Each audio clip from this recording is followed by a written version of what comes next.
Hello.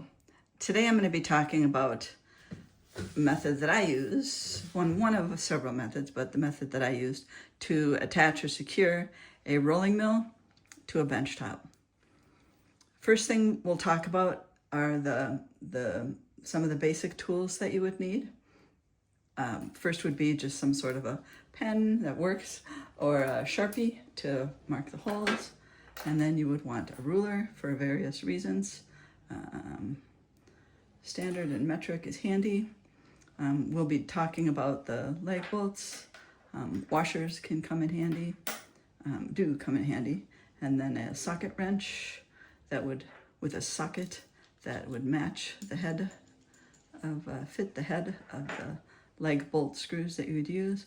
And in some cases, depending on where the location of the holes are, you may want an extension to give yourself a little extra room.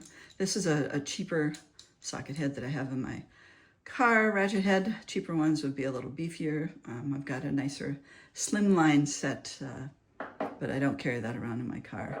So, but this setup will work for this. I've got enough room there for the force, and I can change it if I need to.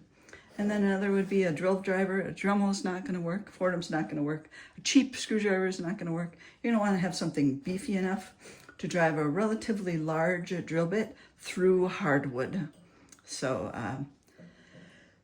and you know, the things that we're talking about here are handy to have in your DIY toolbox anyway. So I happen to have a 20-volt cordless forward and reverse, and then you're going to want some drill bits themselves. By the way, candle wax is handy, like a tea light, or save your old stubs from your romantic evenings. And then a drill bit set of good enough quality to work on hardwood. So, and this is a good set. I've got quite a lot of gradation here, and big enough for the screw. We'll talk about the size. Big enough for the screw, the bolt that you're going to use. So, and small enough to drill a pilot hole. All right, so those are basic tools that you would need for starting the setup.